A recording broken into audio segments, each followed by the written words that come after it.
Russia's miscalculation in Ukraine stands as a significant geopolitical misstep. In this analysis, we'll break down the three pivotal moments that led to this self-inflicted disaster. Through a clear lens, we'll explore the decisions, actions, and consequences that shaped this event in recent history. It all began on February 20th, 2022. Within the walls of the Kremlin, Vladimir Putin set in motion a pivotal moment in post-Cold War history. As Europe watched with bated breath, Russia had been amassing troops near Ukraine, fueled by geopolitical tensions and concerns over NATO and Crimea. Despite global anticipation of an invasion, Moscow remained silent. Yet, by February 24th, the attack was underway. But what Putin hadn't foreseen was a significant intelligence oversight, leading to a series of miscalculations. This is the story of Putin's strategic misstep in Ukraine. Alright, let's dive deeper into this story. When we think about Putin's rise, it's not just about a man climbing the political ladder. It's about the transformation of an entire nation. Remember the late 90s? Yeltsin was stepping down and in comes Putin, taking the reins. The guy was popular. He had this charm that resonated with the masses. Fast forward a bit, and he's facing this term limit issue. But Putin? He's a strategist. He finds a way around it, taking a brief detour as prime minister, only to return to the presidency. And while all this is happening, the media? Let's say it wasn't exactly a free press anymore. Now, here's where things get interesting. Act 1. The stage set by FSB. The FSB, which stands for Federal Security Service, is the principal security agency of Russia, responsible for counterintelligence, internal security, and counterterrorism. Post his 2018 election win, Putin's eyes were set on Ukraine. Why? A mix of geopolitical strategy and perhaps a bit of ego, wanting to be seen in the same light as historical figures like Peter the Great. And who does he turn to for advice? The Federal Security Service. These guys are the successors of the KGB, which is the Committee for State Security and was the main intelligence and security agency of the Soviet Union, active from 1954 to 1991. They had two big questions to answer. How would the world react to a Russian invasion? And how would Ukrainians feel about it? Let's talk about the West for a second. Back in 2014, Russia annexed Crimea. It was a bold move, breaking international norms. The West's response? Some sanctions, a few stern words, but nothing too drastic. Fast forward to 2022, and the West seemed even less united. There were debates and disagreements, but from Russia's viewpoint, the West needed to figure out where it stood on Ukraine. And what about Ukraine itself? Russia hoped that regional differences within Ukraine might play to their advantage. And they thought maybe, just maybe, Ukrainians in the East would see them as saviors. And Zelensky, Ukraine's president? Russia had hoped he'd be a weak link. They thought he might flee, leaving a power vacuum. However, Ukraine wouldn't be a walk in the park. The resilience of the Ukrainian people was something Russia had yet to account for entirely. Russia thought the invasion would be quick, like the US and Iraq in 2003. But Ukraine? It's a different story. It's closer to home for Russia, both geographically and emotionally.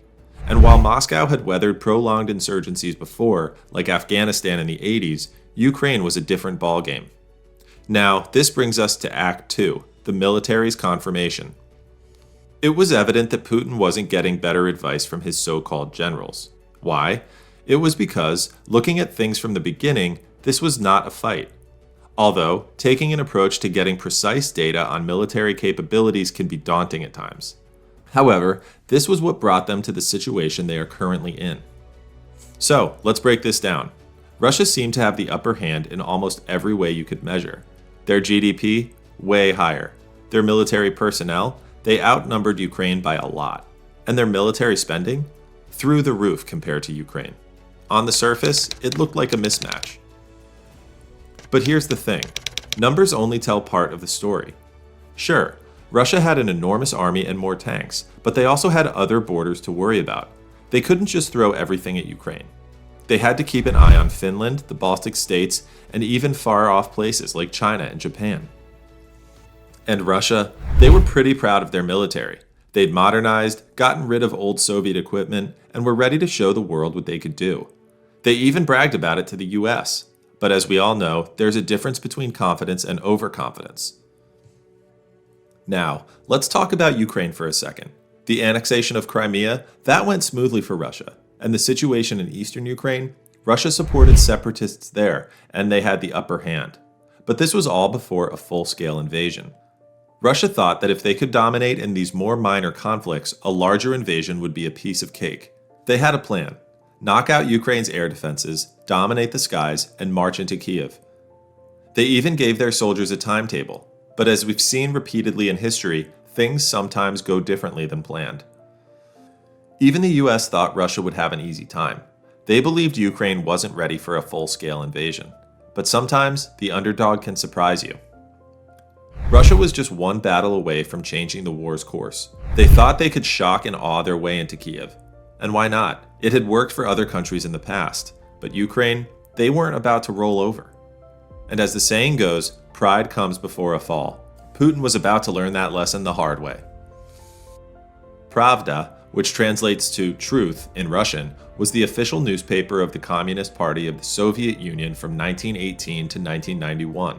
Funny enough, the name's irony didn't escape many back in the day.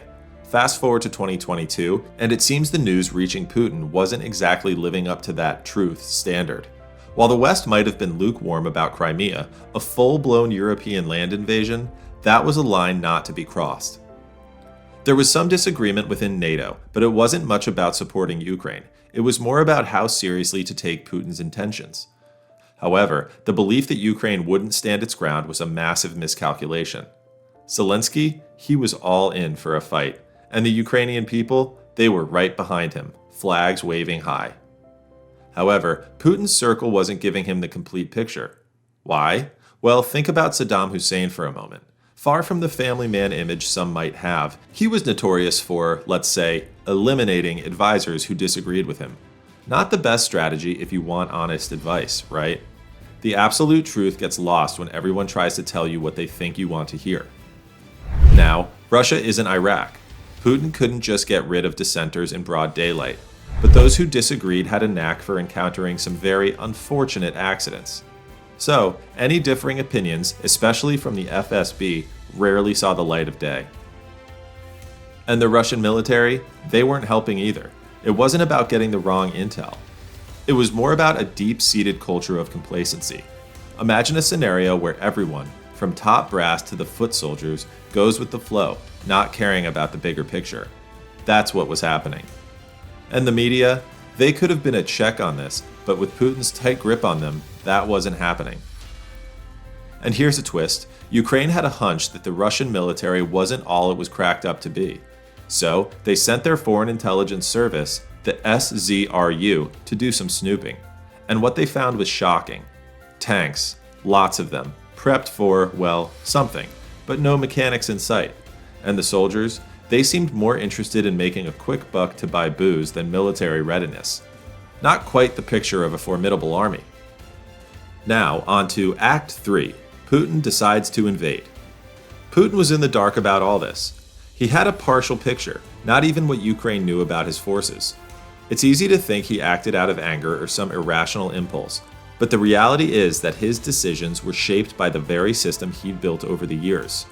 Remember, Putin was once a KGB agent, so he knew the pitfalls of autocratic rule. He was aware that the Russian military's claims were probably inflated. But what led him astray? A mix of factors. But one thing's clear: his upcoming decision, while seeming bizarre in hindsight, wasn't entirely outlandish at the time. Every decision maker, whether it's Putin, Biden, or anyone else, has to navigate the murky waters of uncertainty. In this context, the three assumptions Putin made about Western ambivalence, Ukraine's resolve, and the strength of the Russian military all seemed plausible at the time. And, for things to go south, Putin would have to face a perfect storm of bad luck. Russia would need multiple intel failures to struggle in Ukraine. While Russia's military had flaws, if Ukraine didn't resist, those flaws were irrelevant. If Ukraine resisted, Russia's production might still give them an edge.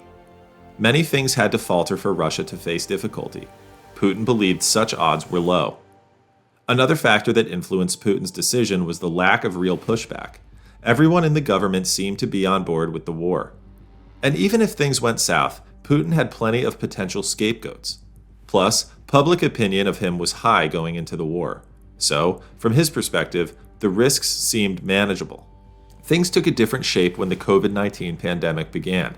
Given the stakes, Putin would have wanted to verify as much information as possible. But the pandemic threw a wrench in those plans. Worried about catching the virus, Putin limited his travels. Before the pandemic, he often oversaw training exercises and visited military facilities. If he had continued that during the pandemic, he might have seen cracks in the system, but instead, he stayed put. And then there's the question of Putin's health. Rumors have swelled that Putin might have been dealing with a long-term, possibly terminal illness. According to an article by The Guardian, while some people speculated cancer, some suspected Parkinson's disease. Also, a blog post by Sahara reporters revealed that doctors have told Putin he has a maximum of 3 years to live due to a rapidly progressing cancer.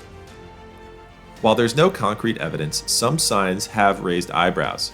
From how he grabs tables to control a possible tremor to his peculiar gait to changes in his facial appearance, all have fueled speculation. But remember, this is all speculative. If he was indeed sick, it could have affected his decision-making. Ultimately, a combination of these factors sets the stage for conflict. Both Ukraine and Putin believed the war would be in their favor. And just days after giving the green light to his generals, Russia invaded Ukraine. Reflecting on all this, it's clear that the disaster was largely self-inflicted. There are lessons to be learned here, not just for Russia but for the world. Miscalculations, especially in geopolitics, can have far-reaching consequences. And as history has shown time and time again, it's often the unexpected events and unforeseen challenges that shape the outcomes of conflicts. So, what's the takeaway? Always expect the unexpected, and always be prepared to adapt when the ground realities change. It's a lesson that's as relevant today as ever. Hope that sheds some light on the situation. So that's all for today. If you found this video insightful, consider giving a thumbs up, sharing it with your friends, and commenting below. Your feedback helps shape future content and dive deeper into topics that matter to you. And if you haven't already, hit that subscribe button to stay updated on more engaging content. Oh, and before you go, check out this video displayed on your screen. You surely wouldn't want to miss it.